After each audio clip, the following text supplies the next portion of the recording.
الأنبياء والمرسلين نبينا محمد وعلى آله وصحبه أجمعين أما بعد Rabbi israh li sadri wa yassir li amri wa hlul min lisani yafqahu qawli. Hadirin hadirat jamaah salat subuh rahimakumullah. Bersyukur kita semua pada Allah pagi hari ini masih diberi nikmat sehat, nikmat iman, nikmat Islam, nikmat keamanan juga, kita masih bisa berkumpul di tempat yang mulia ini. Salawat dan salam pada junjungan kita Nabi Muhammad SAW kepada keluarga, sahabat dan pengikut Rasulullah sampai akhir zaman nanti. Tema yang diberikan pada saya pada subuh kali ini yang saya di Jakarta sudah terima posternya itu, yang bikin judul nggak tahu, bukan saya yang bikin judul. Ada liberal dalam pendidikan, ya, dalam sekolah atau pendidikan. Alhamdulillah. Sebetulnya tema ini besar sekali, saya bisa bicara satu hari, tapi waktu kita cuma sekitar 1 jam. Pendidikan, kalau kita lihat sekarang istilah pendidikan itu di kepala banyak orang, ya, itu telah mengalami penyempitan makna. Ya, padahal sebenarnya pendidikan itu bahkan dalam Undang-Undang Pendidikan Nasional nomor 20 tahun 2003 itu sebetulnya sebuah upaya pengembangan potensi. Ya, tujuannya juga jelas dalam undang-undang itu untuk membentuk manusia yang beriman, bertakwa, berakhlak mulia, cerdas, kreatif, mandiri dan seterusnya. Undang-undang pendidikan tinggi kita juga sama, tujuannya bagus. Ya, jadi kita sebenarnya punya di Indonesia ini sekarang punya perangkat undang-undang yang cukup kuat.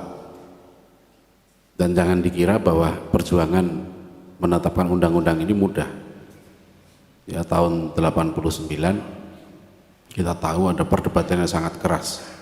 Waktu itu baru ada undang-undang yang mewajibkan pelajaran agama, ya, pelajaran agamanya 2 jam itu masuk ke dalam pendidikan umum.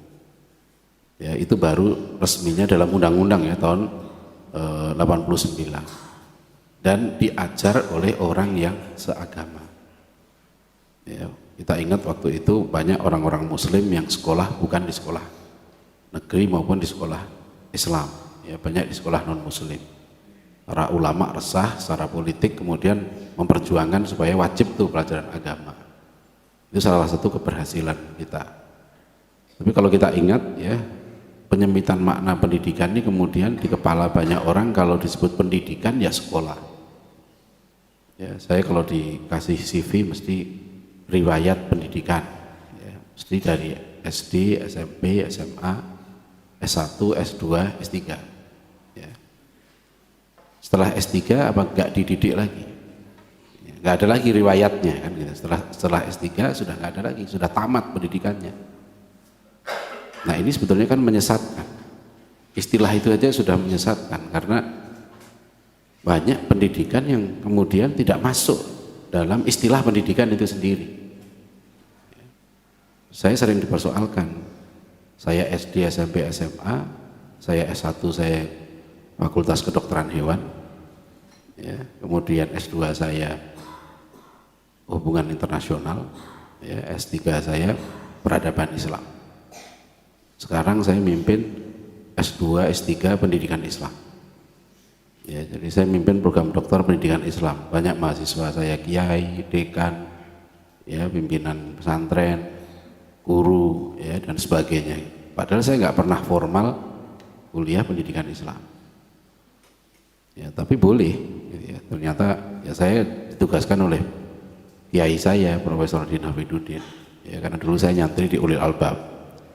Nah, seluruh pendidikan yang saya tempuh di luar jalur yang formal itu nggak dihitung sebagai pendidikan. Ya, misalnya dari kecil saya SD, kemudian saya madrasah diniyah 6 tahun, malam ngaji di Suro, ya.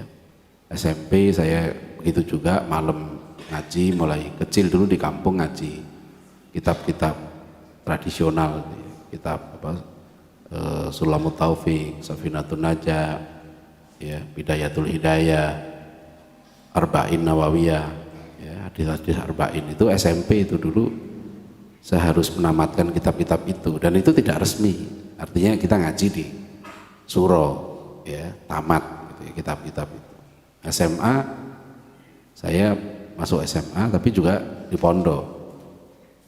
Pondok saya waktu itu Ar-Rasyid di Kendal Bojonegoro, ya, itu nggak ada pendaftaran, Pak.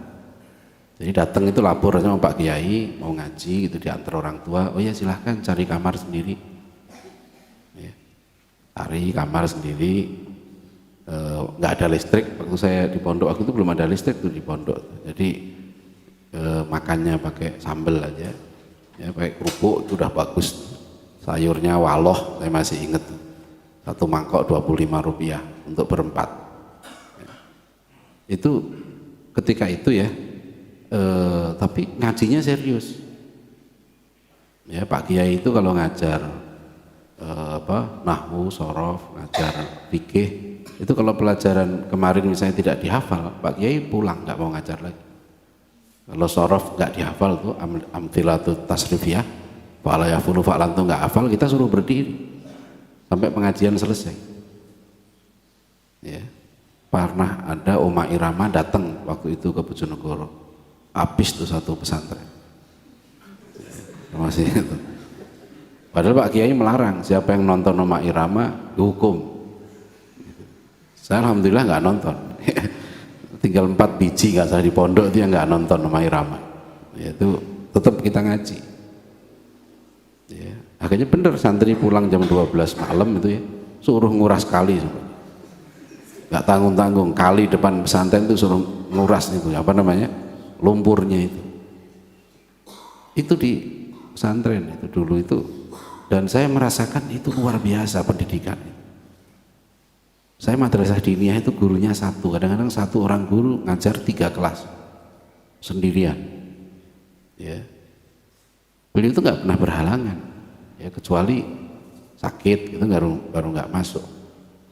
Kiai-kiai dulu luar biasa itu, kita ngaji taksin sama kiai ini, ngaji misalnya kitab fikih ini sama kiai itu, ya.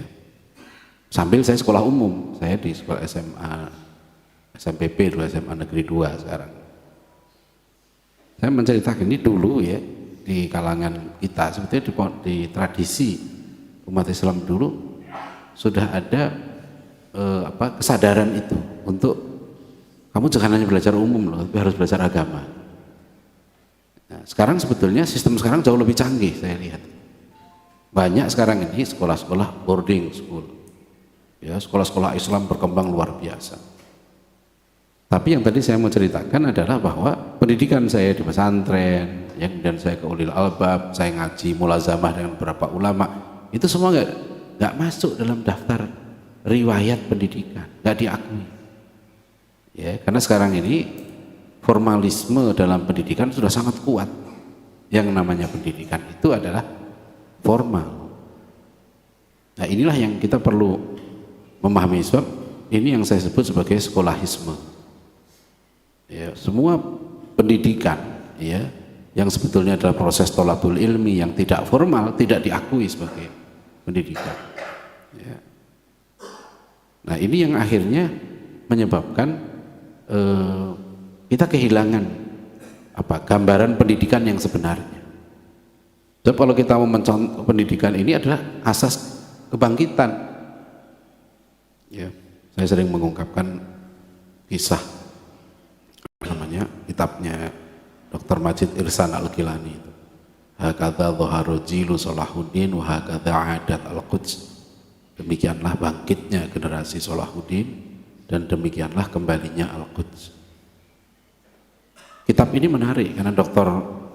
Majid Irsan Al-Gilani ini beliau seorang penulis buku juga falsafah tarbiyah, disertasinya tentang Syekhul Islam Ibnu Taimiyah, ya, Al-Fikr Tarbawi Inta Ibn Taimiyah. Nah, beliau menulis, ya, banyak buku pendidikan tapi juga sejarah. Dan beliau meneliti bagaimana sih kebangkitan umat Islam di zaman perang salib.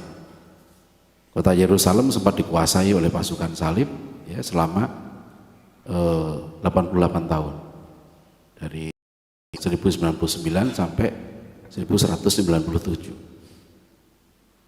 Ini kemudian ketika umat Islam terpuruk pada waktu itu, ya, apa sebabnya? Padahal dunia Islam waktu itu umat Islam yang paling tinggi sains dan teknologinya, umat Islam yang paling maju, umat Islam yang paling kaya waktu itu di seluruh dunia. Barat, Eropa waktu itu jauh tertinggal sains teknologinya dengan umat Islam.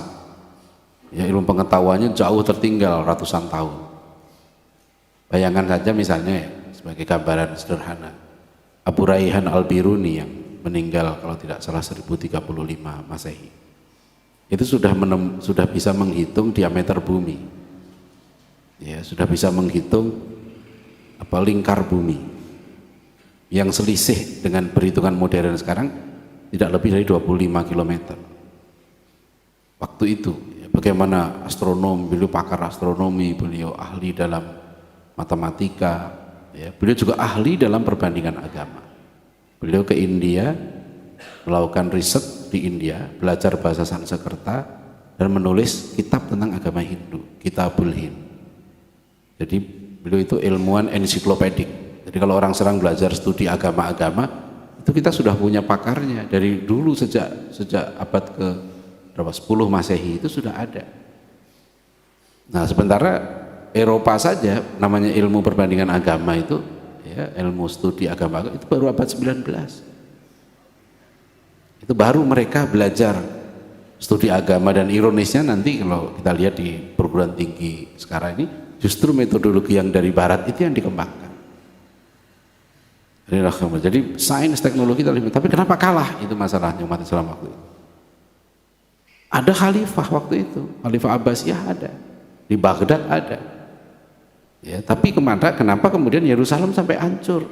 Puluhan ribu orang mati, ya, disembelih di dalam Masjid Al-Aqsa, ya, kemudian sampai banyak yang dibakar, ya, dibunuh di Yerusalem itu, dan dikuasai kota itu sampai 88 tahun, bukan sedikit itu. Ya. Makanya saya sering mengingatkan, hati-hati kalau kita ngomong misalnya bahwa kita harus mengembalikan khilafah. Ya, hati-hati, bukan soal khilafah itu tidak baik, tapi kita harus tahu porsinya, kedudukan. Khilafah itu sebetulnya apa?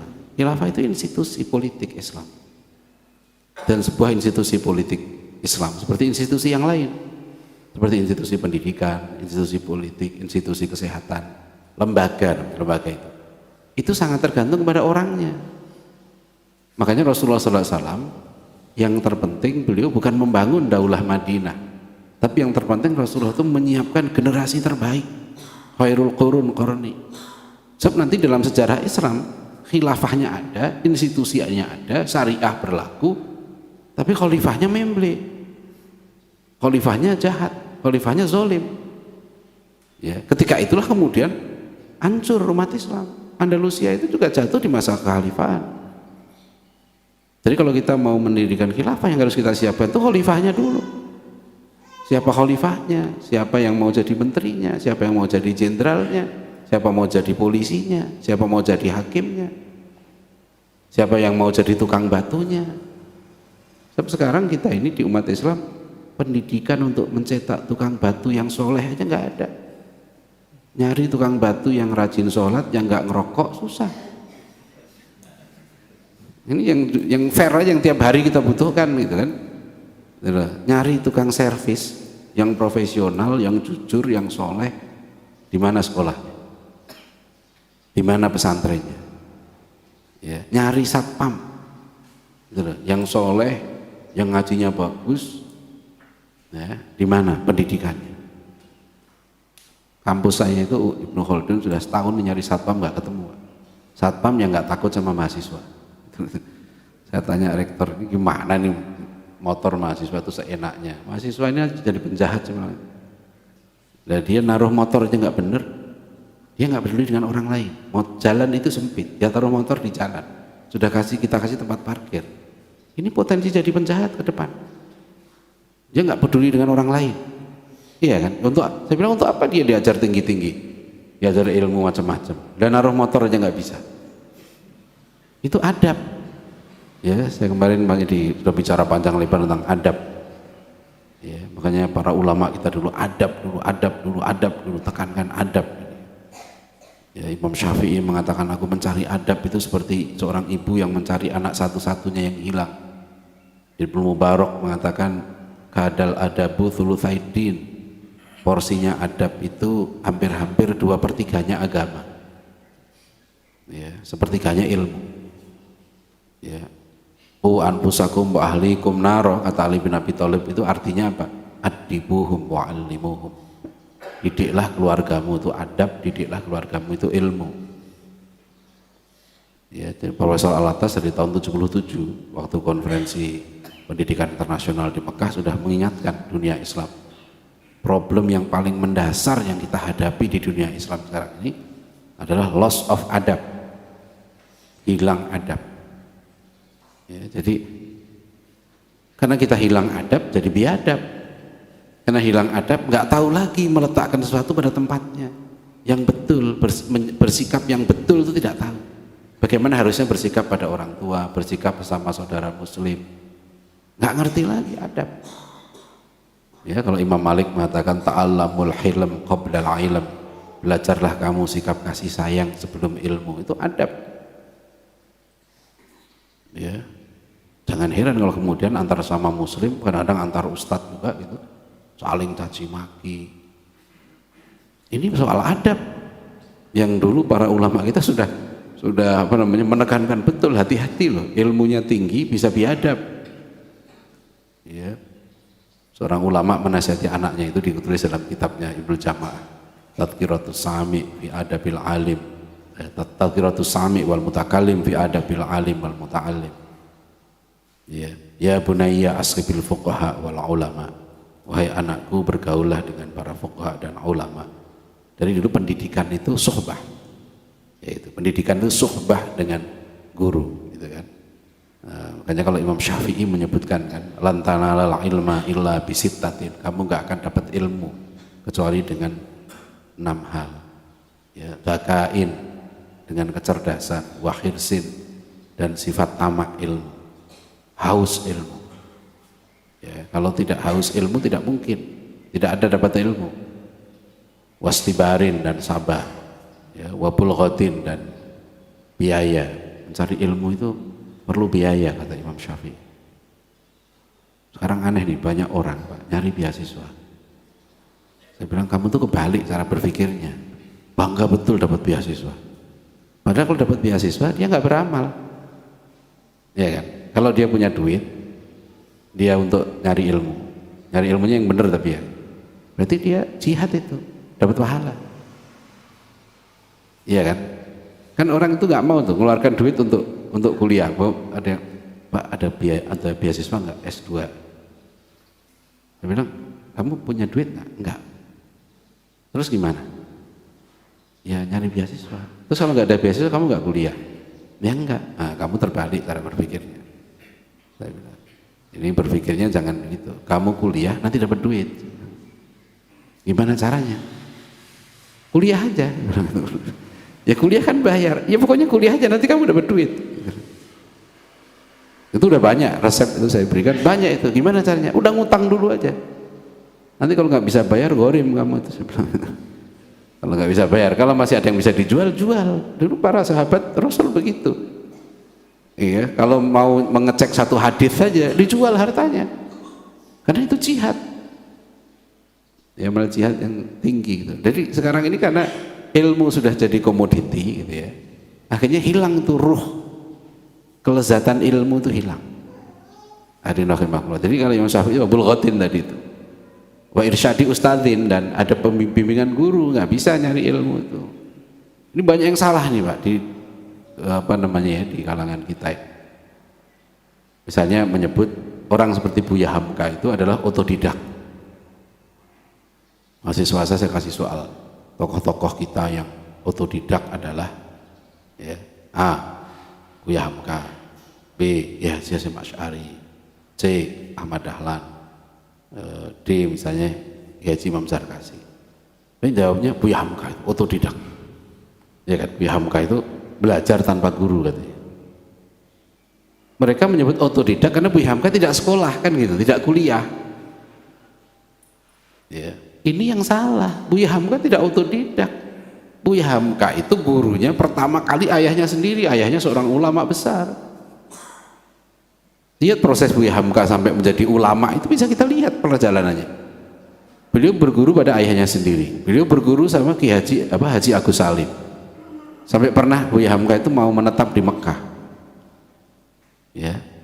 Di buku 100 tahun Haji Agus Salim itu ditulis. Haji Agus Salim bilang, "Kamu ngapain mau di Mekah?" Haji Agus Salim itu tokoh fenomenal di Indonesia. Beliau itu umur 20 tahun diangkat sebagai konsul di Jeddah oleh Hindia Belanda. Waktu itu nggak ada orang pribumi dapat jabatan yang setinggi itu, gitu ya. Konsul di Jeddah, karena sangat cerdas orang ini. Ternyata Haji Agus Salim ini justru belajar ke Mekah. Waktu di Jeddah itu beliau banyak intens belajar sama ulama-ulama di Mekah pada waktu itu. Nah, jadi Haji Agus Salim ini luar biasa.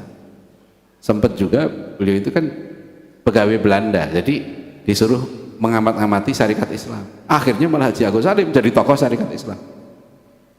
Jadi salah didik ini, salah asuh ini, apa namanya? Haji Agus Salim itu salah asuh.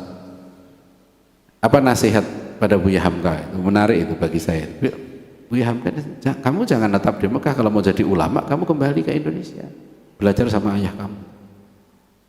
Ya, istilah Haji Agus Salim, kucing itu 20 tahun di Mekah tetap ngeong.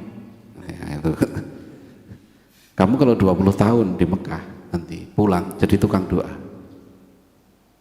Nah, Buya Hamka kemudian merenungkan suatu ketika beliau cerita pergi ke Sabah, ketemu sama seorang tuan guru lah gitu ya di situ tuh.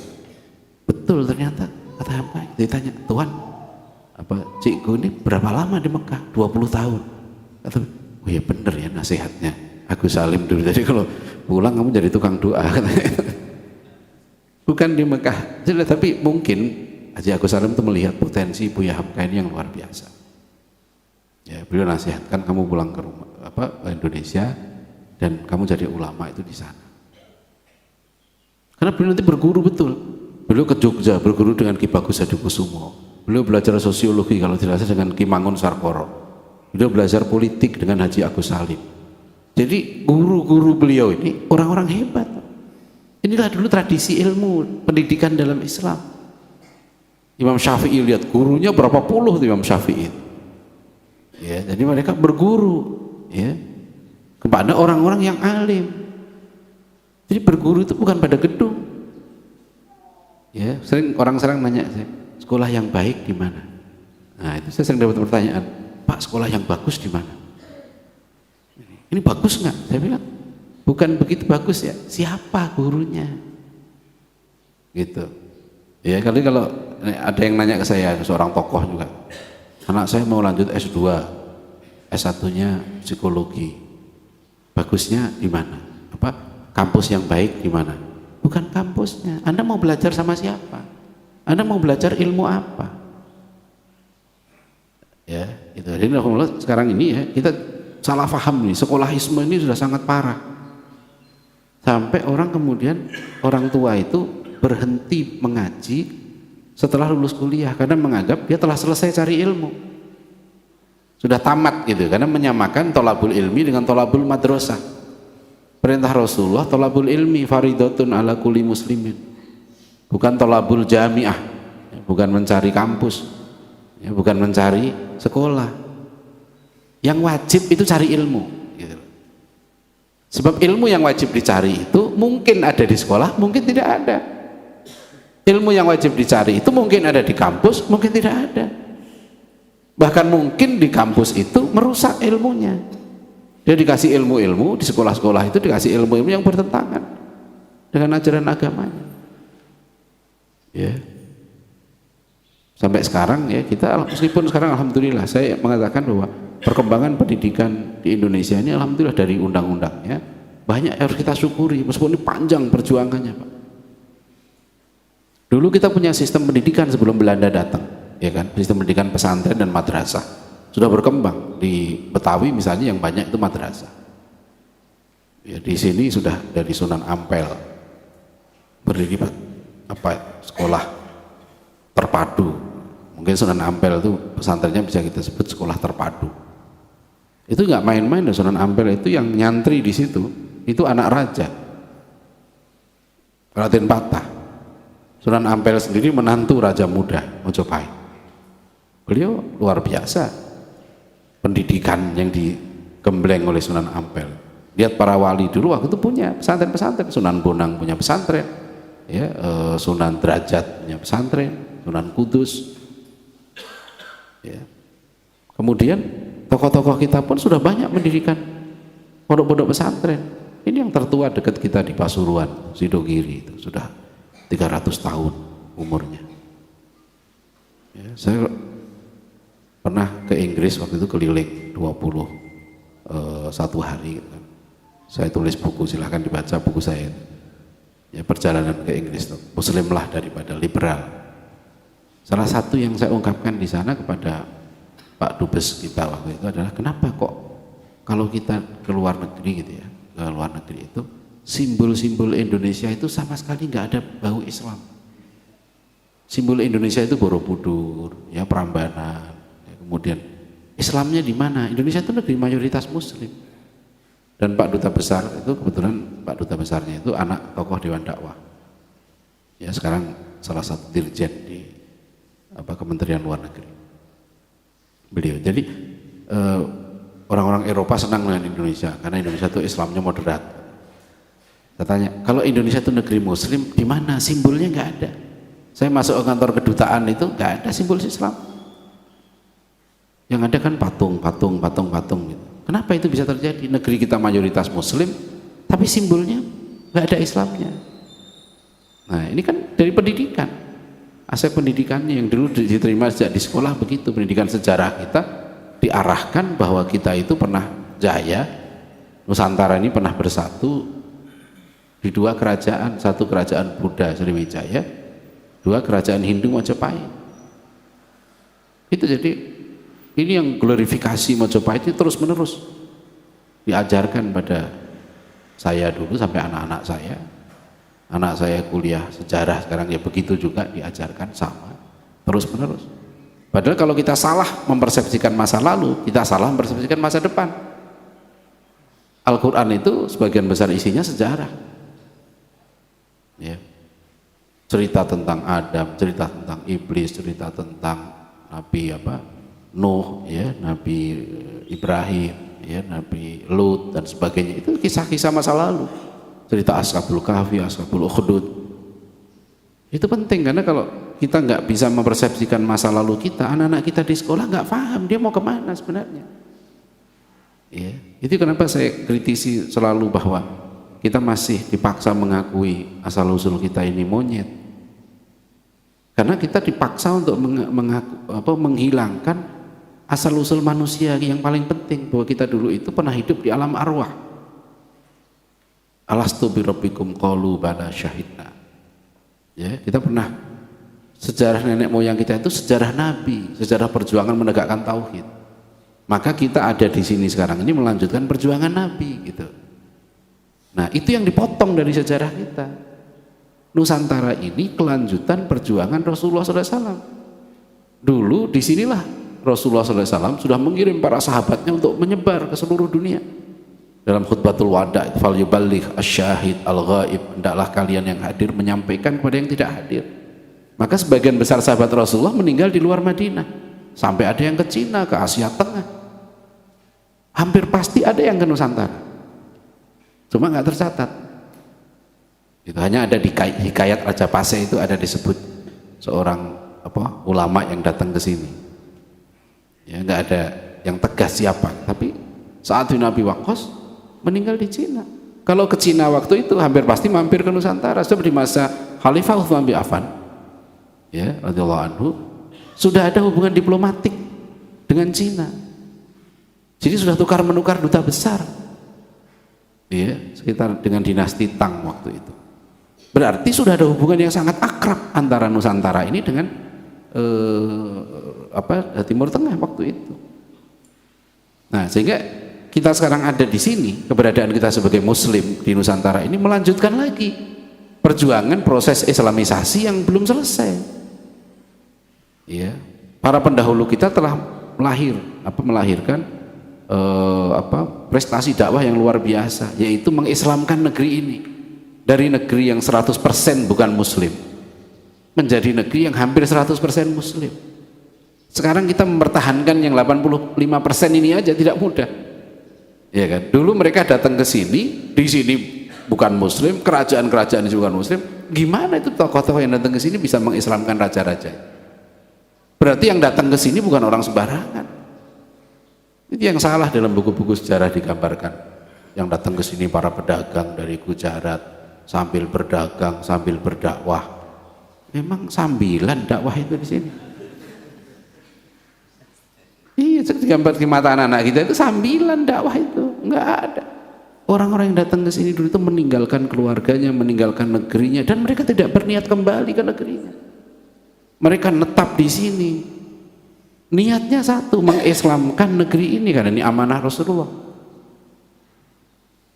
Ya. Dan dulu Majapahit sudah terkubur. Gitu loh, ya kan? Kenapa misalnya begini? Kenapa di Palembang itu sama sekali tidak ada bekas kerajaan Buddha? Itu kerajaan Buddha katanya terbesar di Asia Tenggara. Bekasnya saja nggak ada. Kenapa bisa terjadi? Tidak ada pembantaian orang Buddha, tidak ada pengusiran orang Buddha. Ini kan dakwah yang luar biasa waktu itu. Sampai raja-rajanya, rakyat-rakyatnya pindah agama. Bukan orang sembarangan yang bisa melakukan pekerjaan ini. Ya, jadi berarti mereka berganti agama dengan sukarela. Ya, coba di sekitar Borobudur muslim semua kan, nggak ada pengusiran. Orang Islam nggak pernah mengusir orang Hindu, ya, nggak pernah ada pembantaian orang Hindu. Kenapa mereka bisa berganti menjadi muslim? Padahal ini katanya kerajaan terbesar waktu itu. Ya. Ini harus diberikan gambaran yang betul pada anak-anak kita, bahwa mereka adalah pelanjut perjuangan Rasulullah SAW. Pelanjut perjuangan para nabi, bukan pelanjut kehidupan monyet. Kemarin saya kasih contoh, lihat di kurikulum SMP sekarang, dari zaman Asuraina sampai Asuena sekarang ini gitu. Di Solo itu dulu Asuraina, sekarang udah banyak di Solo, sate jamu, ya, sate asu. Ya, saya diajar dulu ya begitu Pak, namanya. Asal dari SMA saya udah protes sama guru saya itu. Bu, teori ilmiah ini nggak betul, teori Darwin itu nggak betul. Saya masih ingat tuh guru saya bilang ke saya, Adian ini pelajaran biologi bukan pelajaran agama. Dia tahu saya orang pesantren gitu, ini pelajaran. Saya dendam pada waktu itu ya, saya nggak bisa ngomong, wah dendam saya dalam tanda kutip ya, dendam yang baik. Begitu saya keluar dari kedokteran hewan, saya langsung jadi guru biologi Pak. Saya ngajar di pesantren, saya ngajar biologi. Oh, santai-santai saya ajar biologi iman. Gitu. Ada bukunya saya punya, biologi iman. Ada itu, dengan belajar biologi beriman. Gitu. Tapi santai-santai ini ngapain diajari vertebrata, protozoa. Oh, dia itu nggak paham, saya udah tahu anak-anak terlalu tinggi untuk ukurannya gitu ya. Udah ajari yang sederhana aja. Ya gimana biologi beriman. Saya puas itu melampiaskan dendam. Ini teori evolusi ini gak ilmiah ya gitu aja. Tapi sampai sekarang anak saya kuliah di pendidikan sejarah itu juga yang diajar juga, manusia dari hominid sebangsa kera. Astagfirullahaladzim, ini gak berubah lagi. Banyak perkembangan yang positif ya tadi agama, tapi yang ini yang harus kita perjuangkan ini supaya itu harus ditukar itu. Ya, masih alergi Pak, masukkan wahyu sebagai sumber ilmu dalam sejarah, dalam biologi, dalam sains, itu masih alergi. Ini masih liberalisme di sini, ini masih kuat cengkeramannya. Ilmuwan-ilmuwan kita masih didominasi dengan ilmuwan sekuler di berbagai bidang. Makanya kita harus berjuang ini untuk merebut ya ilmu dan melakukan islamisasi terus-menerus. Ya, ini yang prosesnya di situ. Itu sangat menghina sebenarnya kan. Di buku sejarah SMA dikatakan manusia sekarang, manusia Indonesia maksudnya itu adalah bentuk sempurna dari makhluk sebelumnya bernama hominid, sebangsa kera. Itu kan menghina kera. Ya, ya menghina monyet itu. Jadi monyet itu nggak sempurna gitu loh, ya kan? Kan begitu. Kita ini bentuk sempurna dari monyet. Jadi menghina itu. Ya, itu kalau monyet tahu marah itu. Itu pelanggaran HAM, ya, hak asasi monyet. Jadi kita sama aja di situ kan. Nggak betul. Kita ini bukan kelanjutan dari monyet. Kita ini Bani Adam, dan Adam itu makhluk baru. Profesor Al-Atas dalam buku terbarunya yang dibedah belum lama ini, On Justice and the Nature of Man, beliau menjelaskan Adam itu makhluk baru, bukan hasil evolusi. Karena secara ontologis, ya, epistemologis dan aksiologis, konsep manusia dari monyet ini salah. Nah ini makanya sumber kerusakan ini dari ilmu. Gitu. Saya udah nulis dengan teman-teman buku filsafat ilmu. Karena semua kaum muslim mengajarkan filsafat ilmu, dan filsafat ilmunya itu keliru. Filsafat ilmu barat itu tidak mengakui wahyu sebagai sumber ilmu. Dalam Aqaid Nasafiyah saja, ya, yang itu kitab akidah tertua di tanah Melayu ini, itu Imam Nasafi sudah menulis pendahuluan dari kitab akidahnya. Tsumma asbabul ilmi linnasi thalathatun bil hawasil khamsi wa bil khabari shadiqi wa bil aqli. Sebab manusia meraih ilmu ada 3, dengan panca indera, dengan khobar shadiq, dan dengan akal. Ya. Panca indera kita ini sumber ilmu. Ya, makanya hati-hati juga, jangan mengatakan Al-Quran itu mutlak, ya, tapi pendapat manusia itu relatif. Nanti dulu, tidak semua pendapat manusia relatif. Kita hati-hati mengatakan begitu. Kita bisa kena liberal itu, ya, karena pendapat manusia yang lahir dari orang-orang yang punya otoritas ilmu, yang rasikhuna fil ilm, dan pendapat itu menjadi ijma, maka itu menjadi ilmu, dan itu pasti. Khinzir itu tafsirnya cuma satu, babi. Ya, jangan mengatakan khinzir itu haram, tapi tafsir khinzir itu kan akal manusia. Bisa babi, bisa yang lain. Nah, nggak boleh. Cuma ada satu tafsir khinzir, babi. Nggak akan pernah babi jadi monyet. Jadi kalau teori evolusi ini dibenarkan, konsekuensinya panjang. Sapi di surat Al-Baqarah itu, sapi zaman Bani Israel, sama spesiesnya dengan sapi Bali. Gitu. Nggak akan berubah spesies sapi itu. Babi khinzir itu, meskipun di Jazirah Arab waktu itu nggak ada khinzir, yang ada di Yaman dan Syria. Di Mekah, Madinah kan nggak ada khinzir waktu itu. Tapi orang mufasir kan nggak salah menafsirkan khinzir dengan babi. Ya, jadi jangan mengatakan, oh ya khinzir haram, tapi kan itu babi abad ke-7. Babi Arab, ya kan? Babi Jerman lain. Nah, babi Malang beda lagi. Ya, nggak bisa, itu babi abad ke-7 itu, ya, tetap babi sama.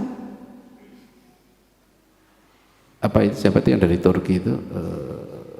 Harun Yahya sudah menulis buku kan, Atlas of Creation, membuktikan bahwa fosil-fosil udang dan sebagainya yang jutaan tahun umurnya sama dengan bentuknya kayak sekarang.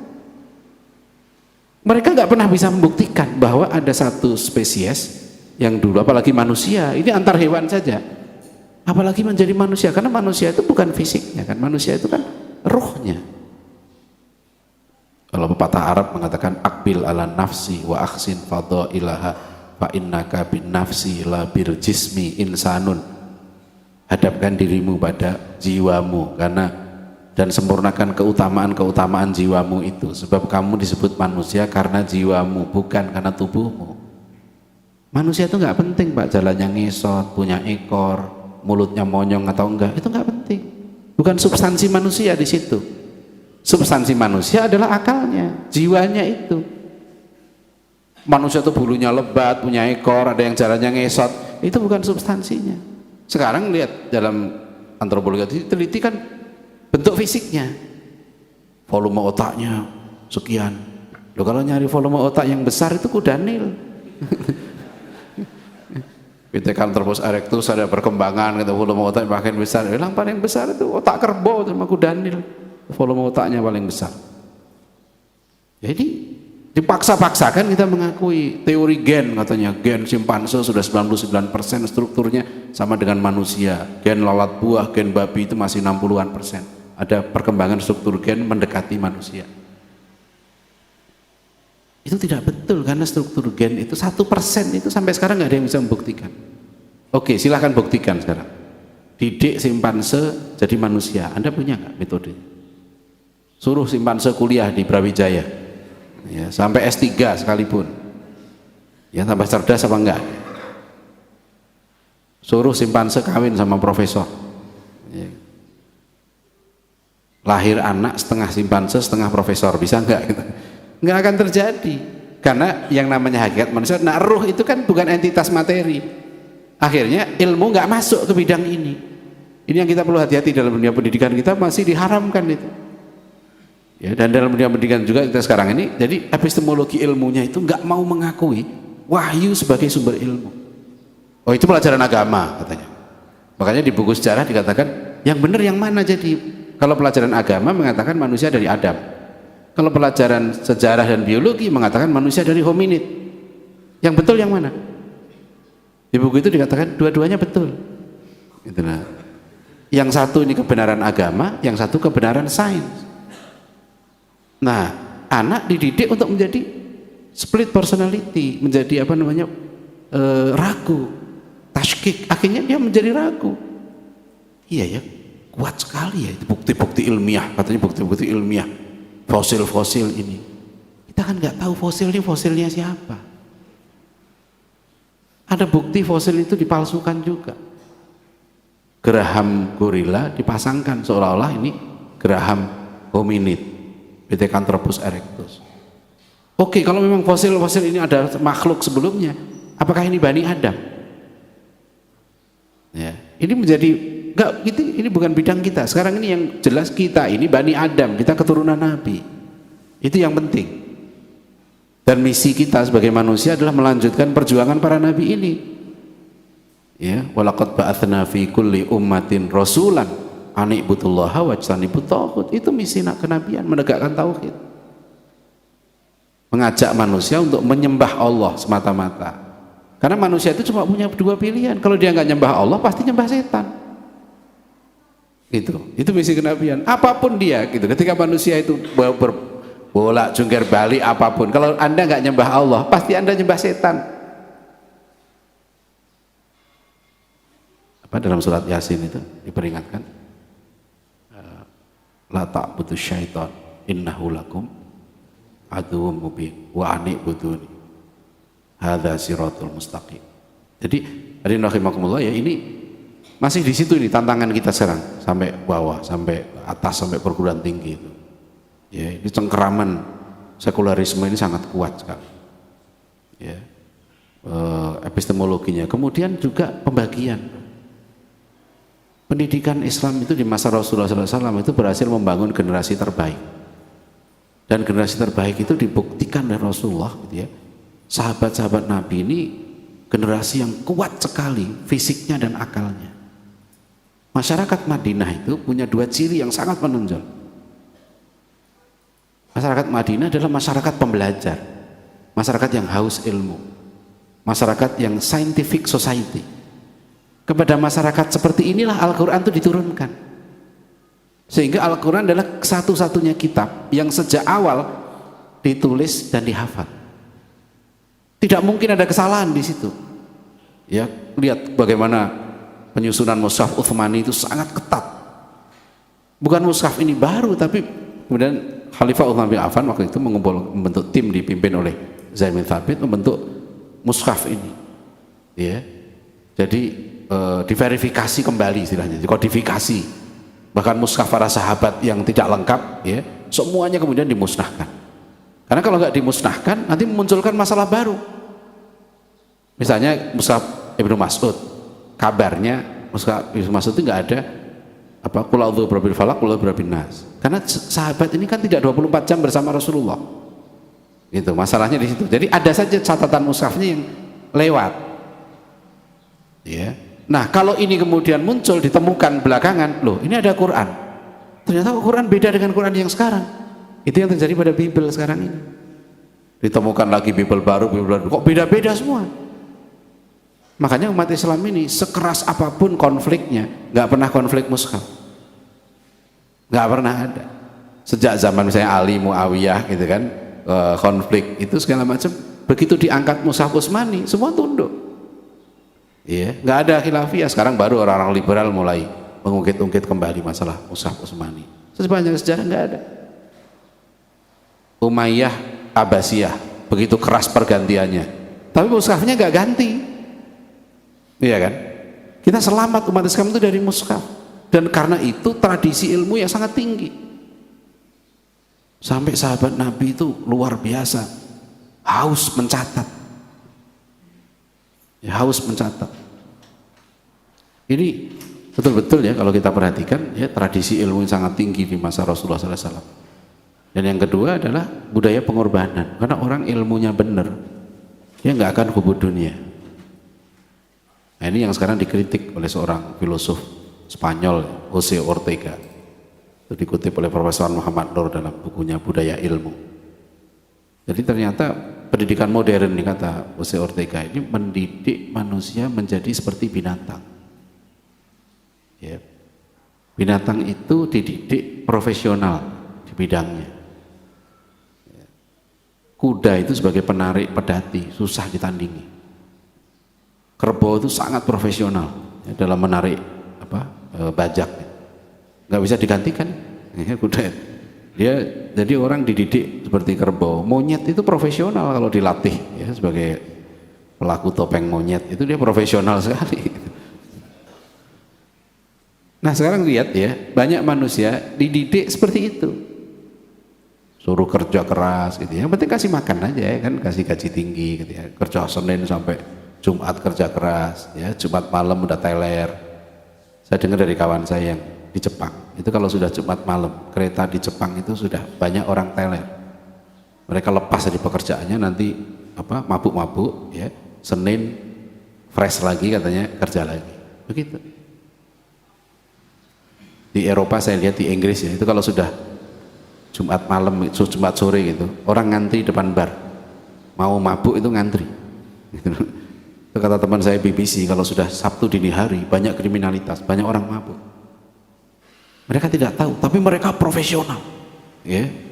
Untuk apa hidup tidak tahu, mau kemana hidupnya tidak tahu.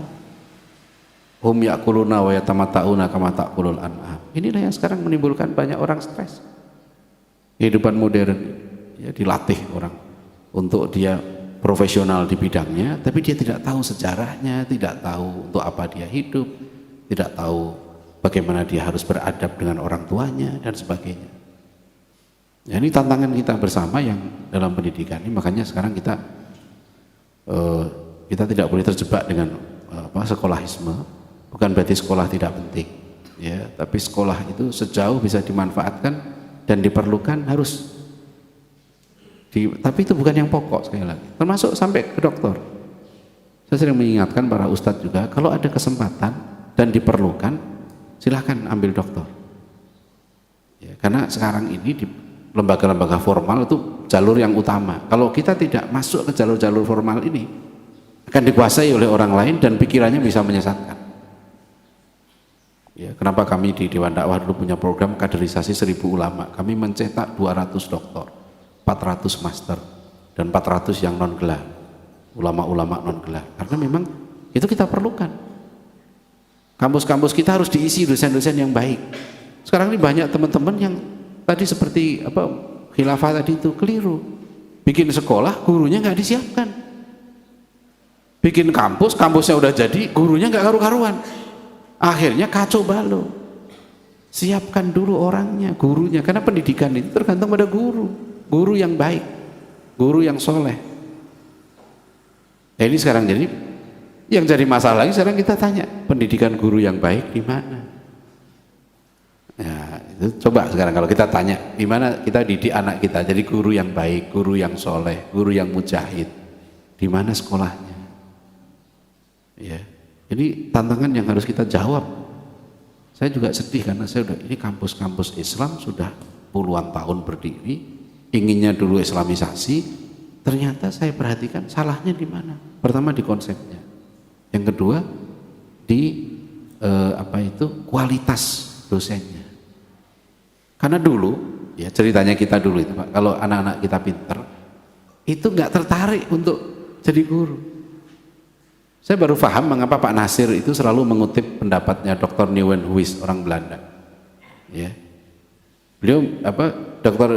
Nieuwenhuis ini mengatakan begini, bahwa kemajuan suatu bangsa itu ditentukan oleh sekelompok guru yang ikhlas berbuat untuk bangsanya.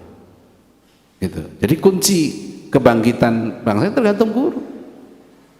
Sekarang saya ajak kalau teman-teman itu ya pintar gitu ya, dari dia dokter segala macam, jadi guru. Ya. Jadi guru, jadi dosen, jadi di situ karena ngajar. Makanya kenapa dulu ulama bikin kuliatul muallimin di mana-mana? Karena guru itu kunci kebangkitan. Ya. Jangan berhenti mengajar. Sampai saya kemarin ceritakan Kiai Haji Imam Zarkasi itu ada anak gontor yang sudah lulus datang lagi ke gontor, ditanya, kamu sudah ngajar belum? Belum Pak Kiai. Mati kamu. Ya. Sudah dikasih ilmu nggak ngajar, mati kamu. Ya. Kamu sudah kawin belum? Belum Pak Kiai. Mati kamu. itu ada di biografinya Kiai Haji Imam Zarkasi itu. Ya, terakhir saya ingin menyampaikan juga ini contoh ya, bagaimana kalau kita tidak hati-hati, tidak paham pendidikan Islam dan tantangannya, kita bisa keliru. Misalnya dalam kasus pendidikan, jenjang pendidikan, kita sudah terperangkap dalam sistem dan pola pendidikan yang menjadikan anak-anak sekarang ini lambat dewasa. Karena dalam konsep pembangunan kita, anak sekarang ini adalah anak sampai umur 18 tahun. Itu didasarkan pada Undang-Undang Perlindungan Anak. Jadi yang namanya anak-anak itu sampai 18 tahun. Makanya kalau ada yang kawin dengan anak di bawah 18 tahun masuk penjara. Kayak saya Puji itu. Gitu kan. Dia kawin dengan anak umur 13 tahun, masuk penjara. Ya, dulu saya debat dengan Profesor Musdah Mulia kan di Metro TV. Soal undang-undang perkawinan itu mau diubah. Nanti yang kawin tidak dicatat negara itu kriminal, masuk penjara. Saya bilang nanti tugas polisi bertambah lagi, nangkepi orang kawin. Iya kan, dari kamar sih tangkepin. Kamu ngapain? Kamar laki-laki perempuan berdua. Oh maaf Pak Polisi, sudah kawin kami tadi sudah sah ya, tapi belum dicatat. Nah, tangkep. Ya. Karena dia kawin nggak dicatat kan gitu. Oh maaf Pak Polisi, kami kumpul kebo. Oh iya silahkan. Ya, gitu. Nggak ada undang-undangnya Pak kalau kumpul kebo. Gitu. Ya, kalau suka sama-sama dewasa itu dalam KUHP enggak. Tapi kalau dia kawin, kalau jadi akhirnya nggak jadi tuh undang-undang sampai sekarang belum. Itu kan repot kita di Indonesia. Anak umur 18 tahun, Pak. Sekarang perhatikan, pendidikan kita ini anak yang seharusnya sudah matang di usia balik, itu nggak matang. Makanya undang-undang perkawinan itu yang betul sebetulnya. Usia kawin itu 16 tahun minimal perempuan, laki-laki 18 tahun. Jadi anak perempuan umur 16 tahun itu harusnya dalam pendidikan kita dia sudah siap untuk menjadi ibu rumah tangga yang baik. Dan ibu rumah tangga yang baik itu yang menjadi pendidik yang baik. Ya, itu yang harus disiapkan. Apakah bisa? Sangat bisa. Sangat bisa. Ibu saya itu melahirkan saya umur 15 tahun. Ya, alhamdulillah ibu saya masih sehat sekarang. Ibu Jonegoro tiap hari masih ke pasar. Ya, hampir 70 tahun umurnya. Ya. Ustadz Didin itu cerita ibunya melahirkan beliau umur 13 tahun. Ya. Jadi dulu orang-orang dulu kenapa bisa dewasa itu disiapkan. Itu pendidikan jiwanya itu yang harus disiapkan. Kasih dia tanggung jawab, kasih dia ilmu-ilmu tentang kehidupan. Ya. Itu yang pernah ditulis di hidayatullah.com kan saya katakan pendidikan kita di sekolah sekarang ini melatih anak-anak menjawab soal-soal ujian. Tapi anak-anak tidak dilatih menjawab soal-soal kehidupan. Sehingga dia begitu lulus SMA, dia tidak siap untuk hidup. Padahal seharusnya pendidikan itu selesai tingkat SMA, karena dia sudah dewasa. Anak-anak tertentu baru kemudian melanjutkan ke perguruan tinggi. Kawan saya Dr. Irma yang kuliah di Amerika, dia mengatakan di Amerika pun begitu. Lulus SMA itu sudah dewasa. Makanya tenaga-tenaga menengah profesional itu sangat dibutuhkan.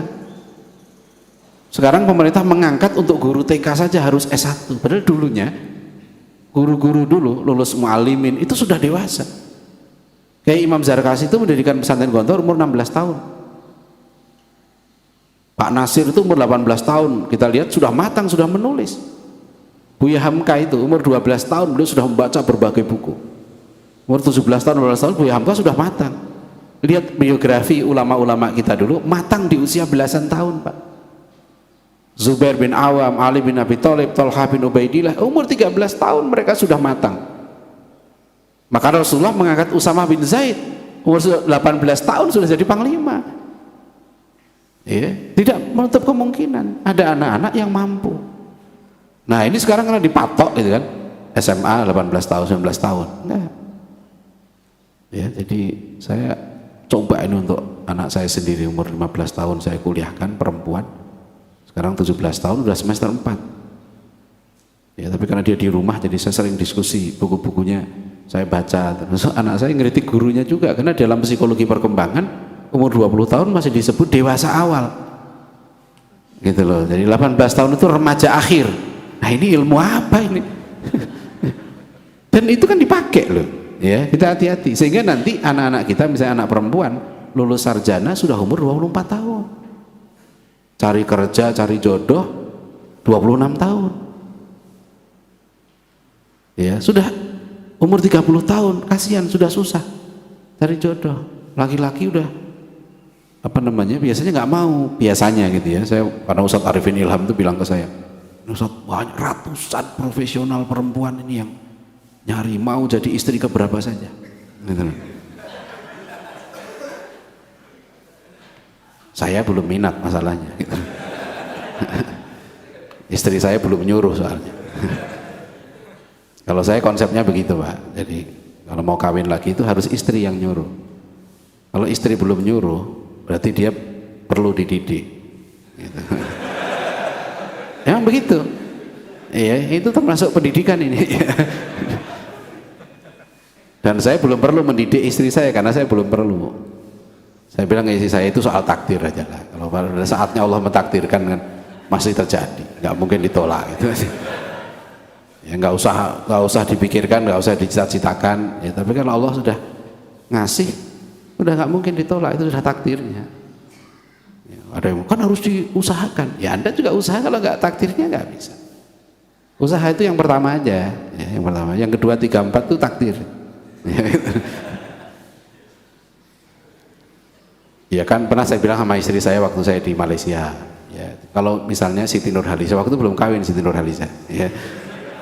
Tiba-tiba datang ke saya minta dikawinin, terus semua hartanya diserahkan untuk dakwah. Ya, dia bertobat. Masa saya tolak? Kan dosa. Misalnya gitu ya Pak ya. Ini kan bener kan? Ya. Misalnya nih Ustadz siapa di sini kan, cucu Sultan Brunei, ya, mampir ke sini, tertarik sama Ustadznya terus, tapi Ustadznya udah punya istri, cucu Sultan Brunei nih Pak, ya, triliuner bukannya miliarder, udah, Ustadz saya minta dikawinin, wajib nggak itu dikawinin?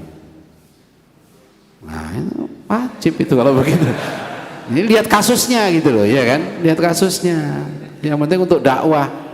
Jangan ada yang Ustadz juga, saya teman saya gitu. Dia miskin, ya, artinya belum sukses lah usahanya. Gitu ya. Kawin sama orang miskin. Terus kawin kedua lagi sama yang miskin lagi. Alasannya kita nolong katanya. Ya kamu aja perlu ditolong, saya bilang. Jadi kapan kamu dakwahnya? Akhirnya sibuk mikir, udah berantem sama istrinya, akhirnya gak sempat mikir dakwah. Nah, jadi ini pendidikan ini Pak. Ya, jadi pendidikan, jadi harus begitu. Jadi salah itu yang di NTB itu keliru itu. Masa mau kawin lagi itu apa? Suaminya bayar apa? 1 juta untuk izin apa istrinya, nggak benar. Kawin lagi itu harus istri yang nyuruh, karena itu menguntungkan istri. Kenapa? Di akhirat nanti istri itu ringan kalau temennya banyak, hisapnya kan sedikit. Ya kalau misalnya istrinya 4, hisapnya ringan. Ya Allah, saya cuma tanggung jawab seminggu, tipis filenya. 1. Iya kan? Sebaliknya suaminya di akhirat berat, tanggung jawabnya 4. Lapor 1 belum beres, gebukin dulu kan. Lapor kedua, kamu bisa nggak didik? Gak gampang loh Pak. Saya soal pendidikan ya, mau istri 2 berat, saya itu istri 1 anak 7 sekarang. Saya merasakan setelah anak saya kuliah 4 berat, bukan hanya berat duitnya ya, duitnya juga berat, tapi yang lebih berat itu menjaga pemikiran. Saya harus cek, kamu diajar apa di kampus, kamu ini bukunya mana, diajak diskusi. Temen saya anaknya kuliah di Bandung, dulu di pesantren, cerita ke saya, wah anak saya udah baru berapa bulan udah berubah. Saya tanya, kamu berapa kali ketemu anak kamu? Ya sebulan sekali. Saya bilang, saya ketemu tiap hari aja debat terus sama anak saya bilang. Iya kan, misalnya soal baju saja untuk perempuan. Sekarang di kampus-kampus kan baju perempuan tuh rata-rata kan agak seksi. Saya suruh, Pak, coba kamu pakai rok yang panjang di bawah lutut. Karena dia naik motor ya, tiap hari gitu. Waktu 15 tahun tuh saya melanggar juga sih, tapi ya terpaksa. Dia belum punya KTP, belum punya SIM, tiap hari naik motor pulang pergi ke kampus. Ya, tapi anak saya udah saya latih bela diri. Ya, dia usu. Ya, paling enggak siaplah kalau berantem gitu, yang penting gitu. Ya, jadi anak saya yang nomor 4 ini di Sudan sekarang, umur 15 tahun di International Africa University. Perempuan Pak, tapi dia taekwondonya sudah dan 2 ya, jadi lumayan lah untuk apa namanya, meskipun saya nangis juga waktu ninggalin dia kemarin itu, karena saya belum pernah ninggalin anak perempuan jauh, tapi karena di pesantrennya dia dapat beasiswa ya sudahlah, beratnya saya bilang setahun aja deh, setelah itu pulang. Jadi itu Pak, jadi apa namanya, berat dari pendidikan, jadi nggak gampang orang itu. Anak 20 ada kiai yang dulu mungkin masih bisa ya anak 24, sekarang saya nggak bayangin gimana dia mendidik anak 24, kecuali kalau istrinya ini hebat-hebat, seorang pendidik juga yang hebat. Dan saya jumpai banyak sekarang orang tua nggak ngerti gimana didik anaknya, gimana nanamkan adab, gimana ilmu. Ini berat ya, nanti malam insya Allah di tempat Ustadz Agus Hasan Basori saya akan bahas itu, bagaimana membentuk keluarga sebagai madrasah ya, madrasatul ula dan madrasatul aula ya, apa namanya, madrasah yang pertama dan utama. Sangat tergantung pada pendidikan orang tuanya sekarang. Kita nggak bisa lagi mengandalkan sekolah, nggak bisa mengandalkan kampus, karena semua anak kita pegang handphone kan. Nah itulah di situ nanti. Jadi itulah ya tantangan pendidikan kita, mudah-mudahan kita bisa. Makanya bentuk-bentuk yang sekarang ada formal, non formal seperti kutab itu salah satu terobosan kita. Ya saya juga buat yang sama, teman-teman yang lain juga buat. Tapi tidak mesti. Ya, saya tidak mengatakan selalu bahwa yang non formal lebih baik daripada yang formal, belum tentu. Tergantung gurunya juga. Ya tergantung sistemnya juga dan pemahaman dia tentang pendidikan. Karena tiap anak itu berbeda. Jangan kita menyamakan, karena pendidikan kita formal sekarang ini hanya satu standar pendidikan, yaitu yang pintar, yang hebat. Nah kita jangan begitu, karena setiap orang diciptakan Allah dengan potensi yang berbeda. An-nas ma'adin, kata Rasulullah, manusia itu seperti barang tambang. Yes, apa? Kama adhi dhahab wal fiddah, khiyarukum bil jahiliyah, khiyarukum bil Islam. Jadi potensi itu yang harus dikenali, dan anak itu kita kembangkan potensi yang terbaik. Jangan terjebak kepada materialisme. Jangan anak kamu nanti kuliah di sini supaya kamu kaya, supaya kamu ini. Jangan sampai. Karena kewajiban kita sebagai orang tua adalah mengantarkan anak-anak kita menjadi pejuang. Ya bunayya aqimis shalah wa'mur bil ma'rufi wanha 'anil munkar wasbir 'ala ma asabak. Salah satu arena perjuangan penting adalah di bidang ilmu. Terutama ilmu-ilmu fardu kifayah. Jadi pilihlah bidang-bidang yang umat ini masih membutuhkan. Ya, anak saya ini lagi saya bujuk satu untuk kuliah sastra Jawa di UI, karena rumah saya dekat UI, karena dia dari Gontor. Kamu coba kuliah di UI, yang saya bilang yang mungkin kamu bisa masuk itu sastra Jawa. Dia bingung untuk apa. Yep, saya jelasin pentingnya belajar sastra Jawa ini, karena kita sekarang ini menghadapi program gerakan nativisasi. Salah satu gerakan pemurtadan itu melalui nativisme, ya, mengembalikan ke zaman pra-Islam, sehingga Islam itu diletakkan sebagai barang asing di tanah Jawa ini. Itu sudah strategi Niels Mulders dulu, tokoh-tokoh Belanda. Sekarang dilanjutkan lagi. Itulah lahirnya Gatot Darmo Gandul dan sebagainya. Nah untuk melawan strategi ini, dulu mereka juga menggunakan kepakaran. Kita sekarang harus mencetak pakar-pakar budaya Jawa yang faham tentang dakwah, sehingga dia bisa memahami budaya Jawa dengan benar, meletakkan Islam di mana, budaya di mana, sehingga tidak rancu. Ya, mohon maaf, saya setuju dengan sebagian definisi Islam Nusantara, tapi saya tidak setuju istilahnya. Ya, sebagian saya setuju definisinya, tapi sebagian yang lain keliru. Ya, tapi istilah Islam Nusantara tidak tepat, karena itu berarti meletakkan Islam sebagai bagian dari budaya. Makanya dulu Islam tidak pernah disandingkan dengan ditambah dengan nama tempat. Nggak ada Islam Andalusia, Islam Islam Bukhara misalnya, nggak ada. Ya, Islam itu karena Islam itu rahmatan lil alamin. Misi Rasulullah itu lintas zaman dan lintas budaya, beda dengan semua agama yang lain. Ini contoh. Jadi salah satu yang penting bidang seperti ini, bidang linguistik, bidang sastra. Misalnya sekarang saya cari pakar sejarah Islam Indonesia, siapa di Kota Malang ini, coba temukan seorang doktor ahli sejarah Islam Indonesia yang jadi rujukan, yang dia seorang mujahid intelektual juga misalnya. Di Jogja saya tanya, setelah Pak Kunto meninggal, setelah Pak Adapi Darban meninggal, siapa penggantinya? Beliau ini ahli-ahli sejarah. Nggak ada. Di Malang ini siapa ahli tafsir? Yang menulis tafsir 30 juz siapa? Ada nggak? Di Malang ini siapa ulama yang menulis kitab usul fikih? Di Malang ini siapa yang menulis kitab sejarah tadi itu, ya, tarikh Islam dan seterusnya? Kalau nggak ada, berarti kita dosa semua. Harus kita pilih di antara kita, anak-anak pinter yang kita pilih, kita biayai dia untuk mulazamah, untuk belajar, sampai kita didik dia menjadi pemimpin. Pemimpin harus disiapkan. Kalau kita tanya di Malang ini siapa pemimpin Islamnya? Ada ini, tapi nggak ada seorang yang menonjol sekali sebagai ulama besar, ulama nasional dan internasional. Dan selalu orang mengatakan kita nggak ada ulama. Salah, Anda harus siapkan. Kemarin saya di Bali juga begitu, saya katakan, Bali ini pecah belah Pak umat Islam. Ya Anda jangan nunggu, namanya pemimpin itu disiapkan. Hamka itu disiapkan sebagai pemimpin. Gus Dur dulu muncul sebagai pemimpin bukan tiba-tiba begitu saja, itu disiapkan. Cak Nur itu sebagai tokoh nasional, apa Cak Nur sendiri yang ngatur? Enggak, itu ada timnya. Nah kita harus melakukan hal yang sama. Sebab ulama itu, kalau istilahnya Pak Kadir Baraja, tokoh pendidikan Surabaya itu, orang tinju loh, gebuk-gebukan, ono manajer.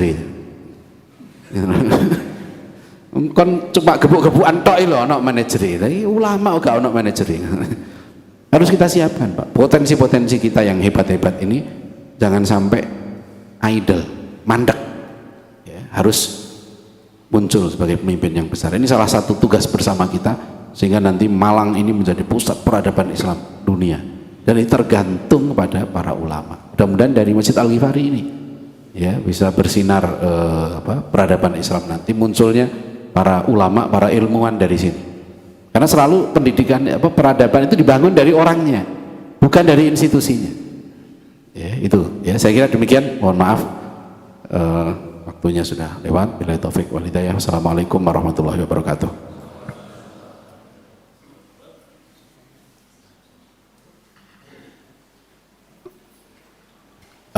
Karena waktunya udah selesai, kalau masih ada yang mau silahkan yang mau ada acara lain, tapi kalau masih ada yang mau diskusi silahkan, saya masih sementara di sini.